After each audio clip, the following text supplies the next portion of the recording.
He thought her silence meant surrender, but silence is not mercy. Silence is a blade disguised as peace. In the beginning, she spoke softly, not because she was weak, but because the world had taught her that love was earned through understanding. She absorbed his storms like a mirror of calm water, believing her patience could heal what he refused to face. But stillness is not submission. It is observation, and the one who observes learns the shape of power.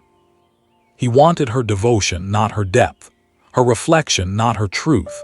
So he fed on her empathy, that ancient tenderness women mistake for connection. Each time she forgave, he mistook her grace for dependency. Each time she stayed, he read her endurance as permission. Yet within her silence, something vast was forming, something older than mercy. Because a woman's quiet is not the absence of emotion, it is the preparation of judgment. He lived by control, believing that dominance preserved love. He mistook possession for protection and obedience for loyalty. But control is the language of fear, and fear, when disguised as love, breeds decay. He did not see that the very act of holding her down was summoning the force that would destroy him. You see, the psyche has no tolerance for imbalance. What is suppressed in her becomes distorted in him. What he denies in himself, softness, vulnerability, the capacity to feel, he projects onto her and then punishes her for carrying it. That is the ancient loop. The man exiles his anima and then condemns the woman who embodies it. But every projection has a lifespan. Every illusion meets the mirror. She began to see through him, not the man he performed, but the boy hiding behind power. The boy terrified of being seen without armor. The boy who mistook domination for significance. And in that recognition, something broke inside her. Not her heart, her trance. The spell of caretaking shattered. Her voice, once wrapped around his fragility, turned inward. She no longer spoke to soothe. She spoke to awaken, first herself, then the silence between them. Because there comes a moment when love stops being sacred and becomes survival. And survival is never polite. He felt it before she left, that eerie shift in her eyes. The distance that wasn't anger, just clarity. The subtle withdrawal of energy. She was no longer feeding his shadow with her validation. She was watching it starve. And that is when the unraveling begins. When a woman withdraws her emotional labor, a man meets his own emptiness for the first time. The silence becomes unbearable because it echoes his inner void. What he called her coldness is simply the absence of his reflection. Without her, he cannot find himself, because he has never built a self beyond her response. Listen carefully, she is not punishing him, she is returning to herself. And that return is the most dangerous act a woman can commit. Because the feminine psyche, when it stops orbiting the masculine wound, becomes cosmic. She detaches from narrative and enters archetype. The lover becomes the queen, the caretaker becomes the oracle, the pleaser becomes the sovereign. He will call it cruelty, but it is clarity. He will call it abandonment, but it is ascension. You who are listening know this moment. The moment you stop explaining your pain. The moment you stop making yourself legible to those who benefit from your confusion.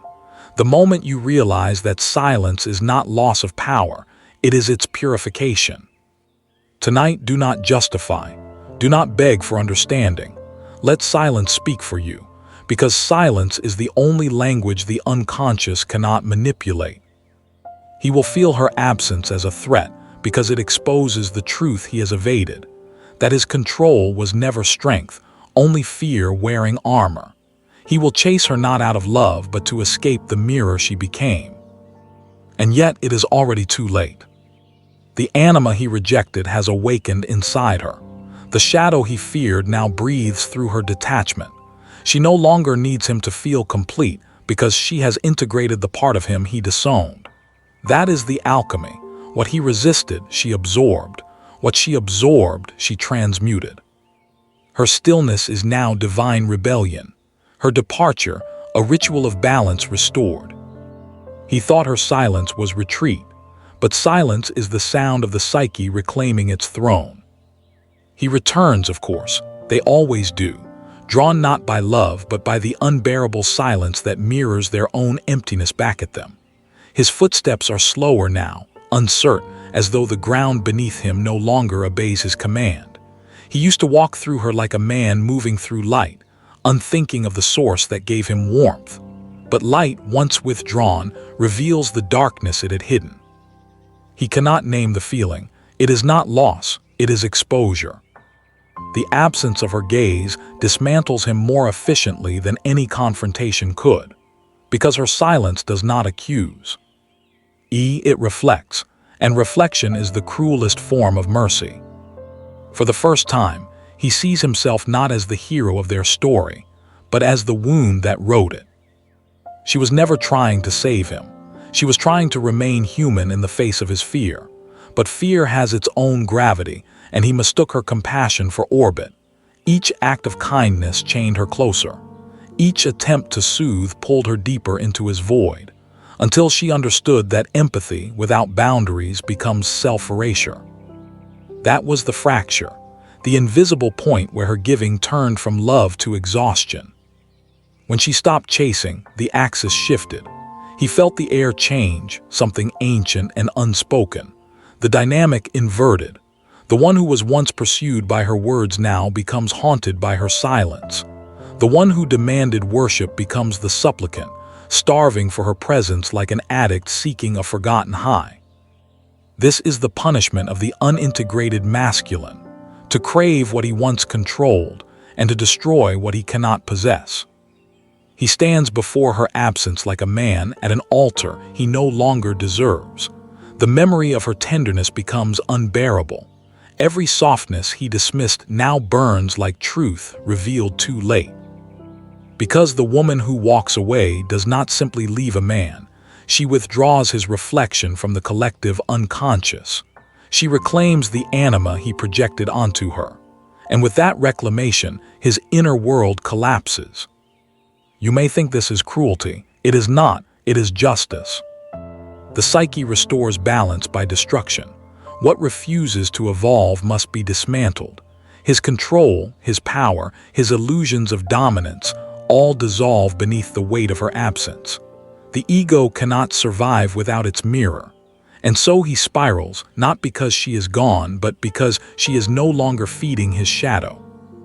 She, meanwhile, moves through the ruins like a ghost shedding her former self. There is grief, yes, but not for him. The grief is for the woman she was when she believed love meant endurance, for the girl who thought healing someone else's chaos would prove her worth. Now she understands, salvation is not reciprocal, it is internal. Every tear she ever shed was not wasted, it was baptism. Each heartbreak an initiation, each silence a vow. Do you understand this? Her leaving is not an act of escape. It is the ritual of individuation. Jung called it the path of integration, when the unconscious rises and the persona crumbles. The woman who once needed validation now walks with the clarity of shadow and light intertwined. She no longer needs to be adored because she has seen the falseness of adoration. She no longer needs to be chosen because she has already chosen herself.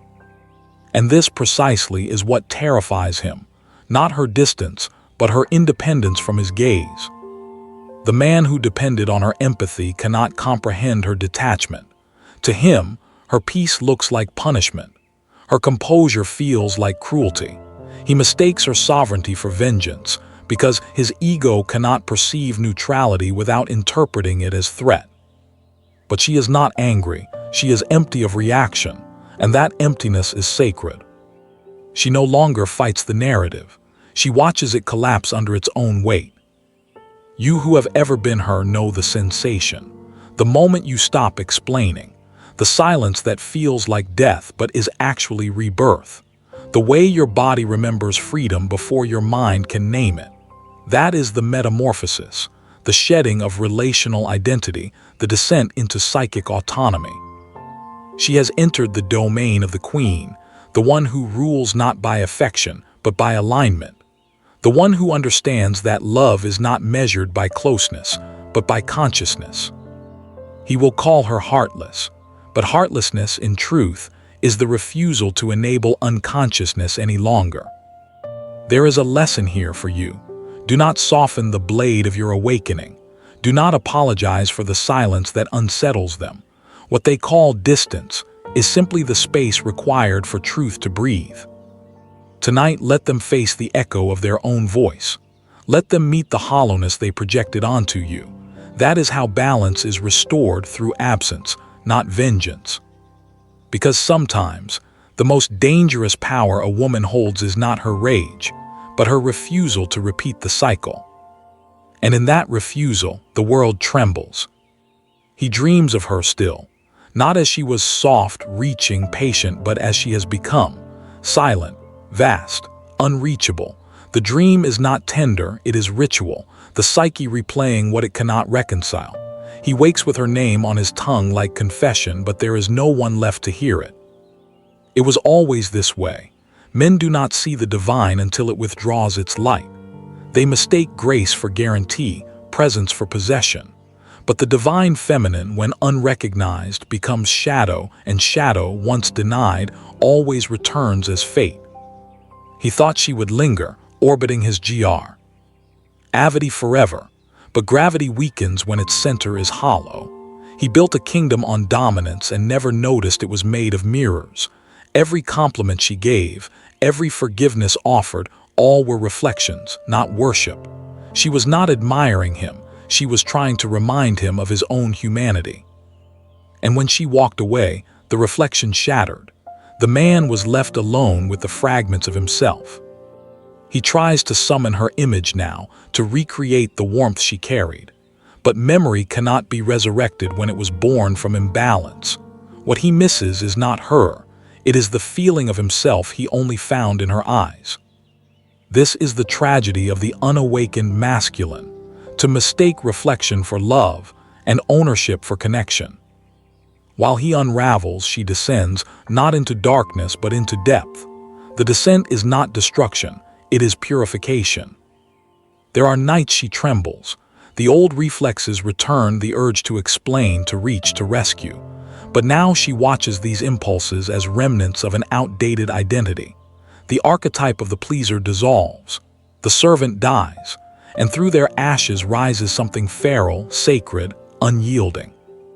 She does not seek to become harder, she seeks to become whole. The witch archetype awakens not as the villain he feared, but as the woman who has remembered her own power. The witch does not hate men, she sees through them. She recognizes projection, manipulation, seduction, not as personal betrayals, but as patterns of unconsciousness. She no longer reacts, she reads. Her silence is no longer absence, it is discernment. She has stopped trying to prove her goodness. Goodness, she realizes, is the most exploited currency in relationships built on imbalance. What she becomes now is sovereign, unrepentant, elemental. She embodies polarity without apology. Her compassion still exists, but it no longer leaks. It is contained, radiant, deliberate. He will test her boundaries again, not to reconnect, but to confirm his relevance, to see if her silence still conceals longing, but she does not flinch. There is no hatred in her gaze, only recognition, the kind that ends all illusions.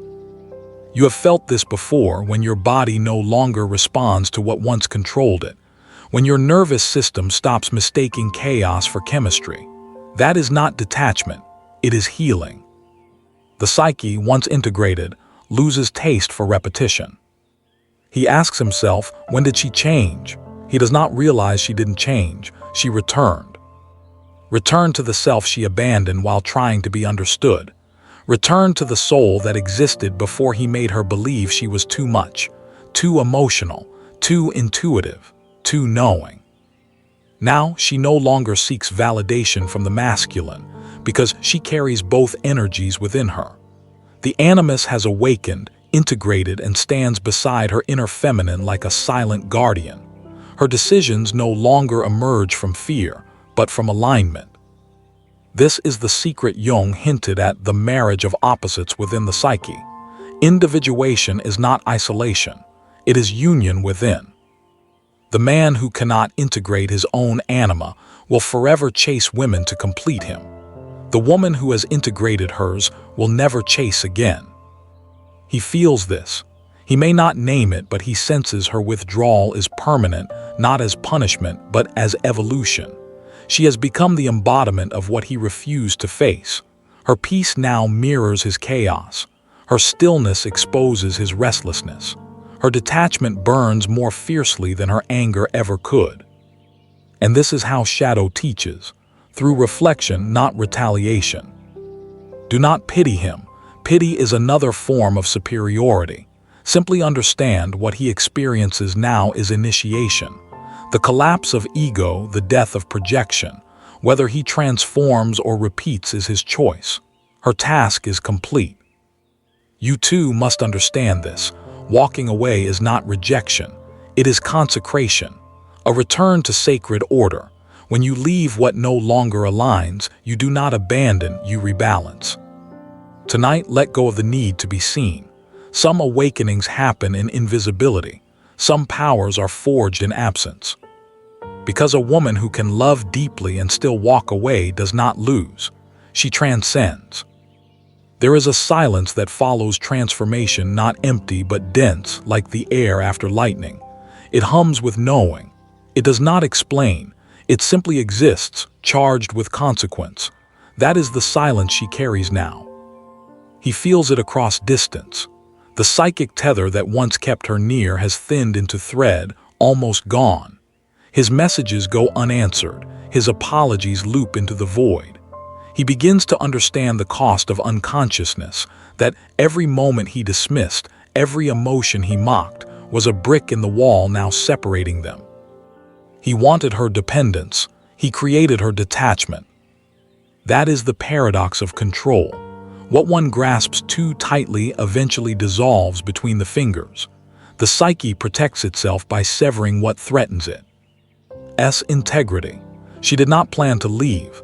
She evolved beyond the frequency where his chaos could reach. It is not cruelty, it is chemistry. There was a time when she would have rushed back at the first tremor of regret, but that impulse has vanished.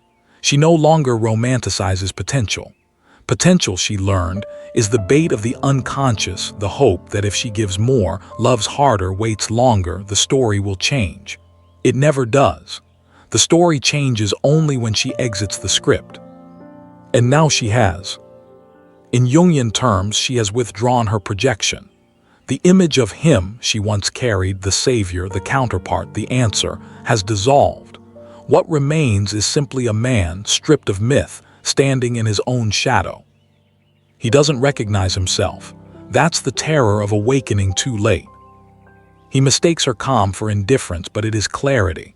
When she speaks now, her voice is measured, almost ceremonial. Each word chosen, clean, final. There is no tremor, no plea. He searches for the woman who once flinched at his silence, who filled voids with words, but she is gone. What stands before him is not the lover, but the judge. She does not punish. She witnesses. And witnessing, when free of emotion, is unbearable to those still trapped in delusion. He calls her cold, but she knows what warmth costs. She has burned enough for both of them. This is the inversion. Once she lived to understand him. Now he lives haunted by her understanding. Once she feared losing him. Now he fears what he lost within himself when she stopped believing. That is the price of projection. When the one who carried your light puts it down, you must face your own darkness. But he resists. He bargains. He promises change, speaks in the language of reformation. Yet every word trembles under the weight of his unchanged consciousness. Because transformation cannot be performed. It must be endured. And he has not yet descended. You who are listening know this stage. The test of compassion versus clarity. The temptation to comfort the one who broke you because his pain mirrors your own past weakness. But this is where love matures into wisdom. Do not rescue, observe. A man must descend into his own shadow. You cannot guide him there without becoming his light again. And light, once bound, ceases to be sovereign. She knows this now. She lets his pain unfold like weather, watches the storm gather then pass. She no longer absorbs it. She no longer interprets it as her responsibility. This is detachment not as defense, but as devotion to truth. In her stillness, she has begun to sense something vast rising inside her. A different kind of power, not the seductive, visible kind that tempts the wounded feminine to prove her worth, but the quiet sovereignty that no longer needs to be seen. She understands now that power is not what bends others, but what cannot be bent. When he finally breaks, and he will, it will not be from her rejection, but from the collision of his illusion with reality. The same silence that healed her will destroy him, because silence, when faced by an unintegrated ego, becomes unbearable reflection. And yet within that destruction lies his only hope. The psyche does not destroy for punishment, it destroys for rebirth. Perhaps someday, he will understand that her leaving was his initiation, that her silence was not cruelty, but mirror, that her distance was the only way he could finally meet himself. But she will not wait for that day. She walks now with the rhythm of inevitability. Her steps no longer echo his name. She belongs to the unseen, to the vast, unclaimed power that emerges when the feminine no longer bleeds for the unconscious masculine. You let this be your reminder. Love does not always heal through union. Sometimes it heals through departure. Tonight, walk quietly from what does not rise to meet you. Leave without performance, without rage. Let the silence close behind you like a temple door. Because when a woman walks away with clarity, the gods take notice. And so the story shifts from loss to law, not the laws of men, but of psyche, of balance, of sacred return. What was once romantic becomes archetypal. What was personal becomes myth. Because the woman who walks away does not merely leave a man. She restores order to a world that forgot how to revere what it consumes. He does not understand this yet. He calls it heartbreak, karma, even punishment. But what he feels is simply consequence, the soul reclaiming what was misused. Every tear she shed was an offering, every silence a summons. Now the universe answers, not with revenge, but with reflection. The feminine has withdrawn her energy from the unconscious masculine, and nature rebalances through absence. He searches for her in other faces, hoping to find the softness he once took for granted, but nothing satisfies.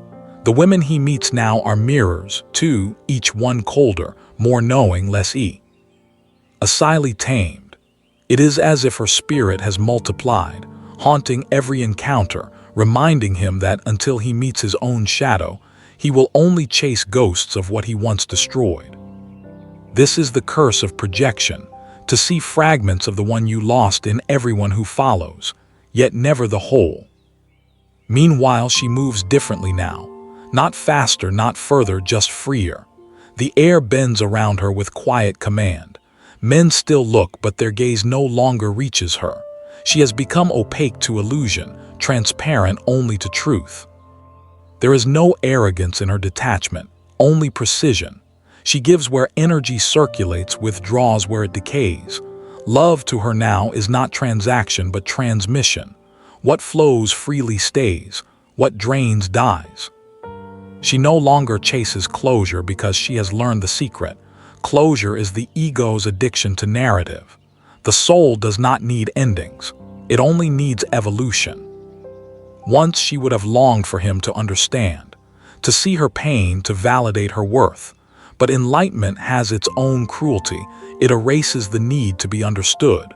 Understanding is replaced by vision, and in vision, pity dissolves. You may feel the echo of this, that strange peace that follows devastation. The part of you that once begged now watches.